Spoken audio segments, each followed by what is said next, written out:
ಎಲ್ಲ ಮಾಧ್ಯಮ ಮಿತ್ರರಿಗೂ ಹಾಗೂ ಪೊಲೀಸ್ ಇಲಾಖೆಗೂ ಏನು ನಿನ್ನೆ ಒಂದು ಪತ್ರಿಕಾಗೋಷ್ಠಿ ಕರೆದು ನನ್ನ ಬಗ್ಗೆ ಕೆಲವು ಆರೋಪಗಳು ಮಾಡಿದ್ದಾರೆ. ಈ ಆರೋಪಗಳೆಲ್ಲ ಸತ್ಯಕ್ಕೆ ದೂರವಾಗಿರ್ತಕ್ಕಂಥದ್ದು. 15 ವರ್ಷಗಳಿಂದ ನನ್ನ ಮೇಲೆ ಯಾವುದೇ ಒಂದು ಗುತ್ತಿಗೆದಾರರಾಗಲಿ ಅಥವಾ ಸಾರ್ವಜನಿಕರಾಗಲಿ ಮುನಿರತ್ನ ಅವೇಚ ಶಬ್ದಗಳಿಂದ ಮಾತನಾಡಿದ್ದಾನೆ ಅಂತಾಗಲಿ ಇವತ್ತವರೆಗೂ ಯಾವುದೂ ಇರಲಿಲ್ಲ. ಏಕಾಏಕಿ ಈ ಲೋಕಸಭಾ ಚುನಾವಣೆ ಮುಗಿದ ಮೇಲೆ, ಇದರ ಫಲಿತಾಂಶ ಬಂದ ಮೇಲೆ ಆವತ್ತಿಂದನೇ ನನ್ನ ಮೇಲೆ ಬಹಳಷ್ಟು ಸಂಚುಗಳನ್ನ ರೂಪಿಸ್ತಾ ಬರ್ತಾ ಇದ್ದಾರೆ. ಅದರಲ್ಲಿ ನಿನ್ನೆ ಪತ್ರಿಕಾಗೋಷ್ಠಿಯಲ್ಲಿರ್ತಕ್ಕಂಥದ್ದು ಒಂದು ವಿಷಯ. ಏನು ನಿನ್ನೆ ದೂರು ಕೊಟ್ಟಿದ್ದಾನೆ ವ್ಯಕ್ತಿ, ಈ ವ್ಯಕ್ತಿ ಸುಮಾರು 7-8 ವರ್ಷಗಳಿಂದ ನಮ್ಮಲ್ಲಿ ಕೆಲಸ ಮಾಡ್ತಾ ಇದ್ದಾನೆ. 7-8 ವರ್ಷಗಳಿಂದ ಕೆಲಸ ಮಾಡ್ತಾ ಇದ್ದಂಥ ಗುತ್ತಿಗೆದಾರನಿಗೆ ಯಾವತ್ತೂ ತೊಂದರೆ ಕೊಡದೇ ಇರೋಂಥ ವ್ಯಕ್ತಿ ಇವತ್ತು ತೊಂದರೆ ಕೊಡೋಂಥ ಅವಕಾಶ ಇರುತ್ತಾ? ನನಗೆ ಬಂದಂಥ ದೂರಲ್ಲಿ ದೇವರಾಜ ಟ್ರಕ್ ಟರ್ಮಿನಲಲ್ಲಿ ಪ್ರತಿ ತಿಂಗಳು 15 ಲಕ್ಷ ಅವ್ಯವಹಾರ ಆಗ್ತಾ ಇದೆ ಅಂತ ಕಂಡು ಬಂದಾಗ ನಾನು ಒಂದು ಪತ್ರ ಬರೆದೆ, ಇದನ್ನು ತನಿಖೆ ಮಾಡಿ ಅಂತ ಹೇಳಿದ್ದ ದಿವಸದಿಂದ ಪ್ರಾರಂಭ ಆಯಿತು. ಯಾವುದಾದ್ರು ಒಂದು ರೀತಿಯಲ್ಲಿ ಸಂಚು ರೂಪಿಸೋದಕ್ಕೆ ಈ 15 ಲಕ್ಷ ಹೋಗ್ತಾ ಇರೋಂಥ ವ್ಯಕ್ತಿ, ತಗೊಳ್ತಾ ಇರೋಂಥ ವ್ಯಕ್ತಿ ಬೇರೆಯವನು ಅನ್ನೋದು ನನಗೆ ಮಾಹಿತಿಯೂ ಸಹ ಬಂತು. ಅದರ ಮೇಲೆ ತನಿಖೆ ಮಾಡಿ ಅಂತಲೂ ನಾನು ಹೇಳಿದ್ದೇನೆ.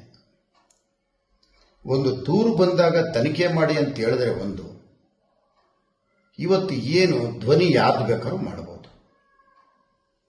ಉದಾಹರಣೆಗೆ ತೆಲಂಗಾಣದಲ್ಲಿ ಅಮಿತ್ ಶಾ ಅವ್ರ ಧ್ವನಿನೇ ಮಾಡಿ ಸುಮಾರು 4 ಜನನ ಅರೆಸ್ಟ್ ಮಾಡಿದ್ರು. ಇವತ್ತು ಬಹಳಷ್ಟು ಟೆಕ್ನಾಲಜಿ ಅಡ್ವಾನ್ಸ್ ಆಗಿ ಬೆಳೆದಿದೆ. ಈ ನಿಮಿಷಕ್ಕೆ ಅವ್ರಿಗೆ ಬೇಕಾಗಿರೋಂಥದ್ದು ನನ್ನ ಮೇಲೆ ಒಂದು ದೂರು ಕೊಡಬೇಕು. ಆ ದೂರು ಕೊಟ್ಟು ಹೇಗಾದರೂ ಮಾಡಿ ಮುನಿರತ್ನನ ಜೈಲಿಗೆ ಕಳಿಸ್ಬೇಕು. ಯಾಕಂದರೆ ನನಗೂ ಗೊತ್ತಿದೆ, ಈ ಲೋಕಸಭಾ ಚುನಾವಣೆ ಫಲಿತಾಂಶ ಬಂದ ಮೇಲೆ ನನಗೇನೋ ಒಂದು ಕೆಟ್ಟ ದಿನಗಳಿದೆ ಅನ್ನೋದು ನನಗೂ ಗೊತ್ತಿದೆ. MLA ಎಲೆಕ್ಷನ್ನಲ್ಲಿ ನಾನು ಗೆದ್ದಾಗಲೇ ಗೊತ್ತಿತ್ತು. ಅದಾದ್ಮೇಲೆ ಮತ್ತೆ ಲೋಕಸಭಾ ಚುನಾವಣೆ ಆದಮೇಲೆ ಇನ್ನೂ ಚೆನ್ನಾಗಿ ಗೊತ್ತಿತ್ತು. ಜಂಟಿ ಕಾರ್ಯಾಚರಣೆ ಇದು. ವಿಧಾನಸಭಾ ಚುನಾವಣೆಯಲ್ಲಿ ಸೋತ ವ್ಯಕ್ತಿ ಮೊನ್ನೆ ಡಾಕ್ಟರ್ ಮಂಜುನಾಥ್ ವಿರುದ್ಧವಾಗಿ ಸೋತಂತ DK ಸುರೇಶ್, ಇದು ಜಾಯಿಂಟ್ ಆಪರೇಷನ್ ಒಂದು ಸಂಚಿದು. ಈ ಸಂಚಲ್ಲಿ ಬಲಿಯಾಗಿರ್ತಕ್ಕಂಥದ್ದು ಒಂದು ವ್ಯಕ್ತಿನ ಬಳಸ್ಕೊಂಡಿರತಕ್ಕದ್ದು, ಅದರಲ್ಲಿ ಗುತ್ತಿಗೆದಾರನಾಗಿರ್ತಕ್ಕಂಥ ಚೆಲುವರಾಜು ಹಾಗೂ ಒಕ್ಕಲಿಗ ಸಮಾಜದ ಮೇಲೆ, ಒಕ್ಕಲಿಗರ ಮೇಲೆ ಇಲ್ಲಿವರೆಗೂ ಒಂದು 20 ಜನರ ಮೇಲೆ ಅಟ್ರಾಸಿಟಿ ಕೊಟ್ಟಂತ ವ್ಯಕ್ತಿ ಇವತ್ತು ನನ್ನ ಮೇಲೆ ಕೊಟ್ಟಿರತಕ್ಕಂಥದ್ದು. ಲಕ್ಷ್ಮೀದೇವನಗರದಲ್ಲಿ ಕಾರ್ಪೊರೇಟರ್ ಆಗಿದ್ದಂಥ ವ್ಯಕ್ತಿ ಅದೇ ಬಡಾವಣೆಯಲ್ಲಿ ಸುಮಾರು 8-10 ಜನರ ಮೇಲೆ, ಒಕ್ಕಲಿಗ ಸಮಾಜದ ಮೇಲೆ ಅಟ್ರಾಸಿಟಿ ಕೊಟ್ಟಂತ ವ್ಯಕ್ತಿ. ಲಗ್ಗೆರೆನಲ್ಲಿ ಶಿವಣ್ಣ ಅನ್ನೋರ ಮೇಲೆ ಅಟ್ರಾಸಿಟಿ ಕೊಟ್ಟಂತ ವ್ಯಕ್ತಿ, ಅವರು ಸಹ ಒಕ್ಕಲಿಗ ಸಮಾಜ. ಯಲಂಕದಲ್ಲಿ ಭೂ ಕಬಳಿಕೆ ಮಾಡಕ್ಕೆ ಹೋದಾಗ ಅಲ್ಲೂ ಸಹ ಒಕ್ಕಲಿಗ ಸಮಾಜದ ಮೇಲೆ ಅಟ್ರಾಸಿಟಿ ಕೊಟ್ಟಂತ ವ್ಯಕ್ತಿ. ಇನ್ನೂ ಬಹಳಷ್ಟಿದೆ. ಯಲಂಕದಲ್ಲಿ ಅಲ್ಲದೆ ದೇವನಹಳ್ಳಿನಲ್ಲೂ ಸಹ ಭೂ ಕಬಳಿಕೆ ಮಾಡಕ್ಕೆ ಹೋದಾಗ ಅಲ್ಲೂ ಸಹ ದೂರುಗಳು ದಾಖಲಾಗಿರುವಂಥದ್ದು ಚಿಕ್ಕಜಾಲ ಪೊಲೀಸ್ ಸ್ಟೇಷನ್ನಲ್ಲಿ ಅದೇ ವ್ಯಕ್ತಿ. ಯಶವಂತಪುರ ಪೊಲೀಸ್ ಸ್ಟೇಷನ್ನಲ್ಲಿ ಒಂದು ಕೊಲೆ ಪ್ರಕರಣದಲ್ಲಿದ್ದಂಥ ವ್ಯಕ್ತಿ ಇವತ್ತು ನನ್ನ ಮೇಲೆ ದೂರು ಕೊಟ್ಟಿರತಕ್ಕಂಥದ್ದು.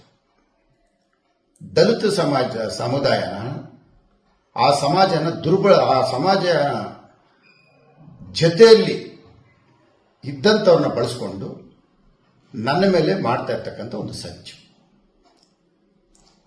ಒಕ್ಕಲಿಗ ಸಮಾಜನ ಬಯ್ಯಂತ ಕೆಟ್ಟ ಮನಸ್ಥಿತಿ ನನಗಿಲ್ಲ. ದಲಿತ ಸಮುದಾಯನ ಮಾತನಾಡುವಂಥ ವ್ಯಕ್ತಿನೂ ನಾನಲ್ಲ.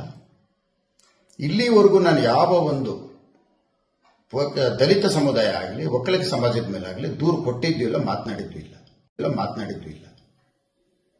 ಇದೇ ಚೆಲುವರಾಜು ನನ್ನ ಹತ್ರ ಬಂದು ಈ ತರ ನನಗೆ ಈ ವ್ಯಕ್ತಿ ಒಡಿಸಿದ್ದಾನೆ, ಹಲ್ಲೆ ಮಾಡಿಸಿದ್ದಾನೆ, ನನಗೆ ದುಡ್ಡು ಕೊಟ್ಟಿಲ್ಲ, ಪ್ರತಿ ತಿಂಗಳು ಕೊಡಬೇಕಾಗಿರೋ ದುಡ್ಡನ್ನ ಕೊಟ್ಟಿಲ್ಲ ಅಂತೇಳಿ ಒಡಿಸಿದ್ದಾನೆ, ಹಲ್ಲೆ ಮಾಡಿಸಿದ್ದಾನೆ. ಹಲ್ಲೆ ಮಾಡಿರೋಂಥದಕ್ಕೆ ನಂದಿನಿ ಲೇಔಟ್ ಪೊಲೀಸ್ ಸ್ಟೇಷನ್ ಅಲ್ಲಿ ದೂರು ಸಹ ದಾಖಲಾಗಿದೆ.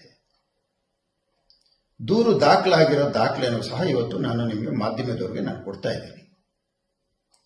ಚೆಲುವರಾಜು ಮಾತನಾಡಿರ್ತಕ್ಕಂಥ ಏನು ಅವರ ಧ್ವನಿ ಇದೆ ಮಾತನಾಡಿರ್ತಕ್ಕಂಥದ್ದು, ಅದು ಸಹ ನಾನು ಮಾಧ್ಯಮದವರು ನಿಮಗೆ ನಾನು ಕೊಡ್ತಾ ಇದ್ದೀನಿ. ಒಡಿಸ್ಕೊಂಡಿದ್ದವರು, ಒಡೆದಿದ್ದು ದುಡ್ಡುಗೋಸ್ಕರ ಇವರು, ದುಡ್ಡು ಪ್ರತಿ ತಿಂಗಳು ಕೊಟ್ಟಿಲ್ಲ ಅಂತ ಹಲ್ಲೆ ಮಾಡಿರೋದು ಇವರು.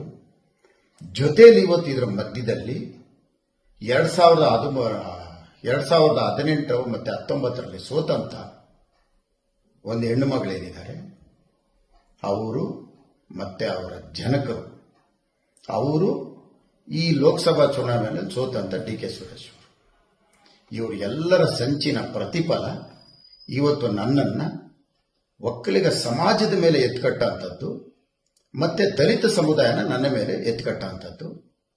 ಇದೇ DK ಸುರೇಶ್ ಅವರು ಲೋಕಸಭಾ ಚುನಾವಣೆಯಲ್ಲಿ ಆವತ್ತಿನ ಸಂಸದರಾಗಿದ್ದಂಥವರು, ಅಷ್ಟು ದೊಡ್ಡ ಸ್ಥಾನದಲ್ಲಿದ್ದಂಥ ವ್ಯಕ್ತಿ, ಒಂದು ಒಕ್ಕಲಿಗರ ಹೆಣ್ಣುಮಗಳಿಗೆ ಒಡೀರಿ ಅಂತ ಹೇಳಿದ್ದೀನಿ, ಬೈದಿದ್ದೀನಿ ಅಂತೇಳಿ ಅವತ್ತು ಸುಳ್ಳು ಆರೋಪಗಳನ್ನ ಮಾಡಿದ್ರು. ಅದು ಯಶಸ್ವಿ ಆಗಲಿಲ್ಲ.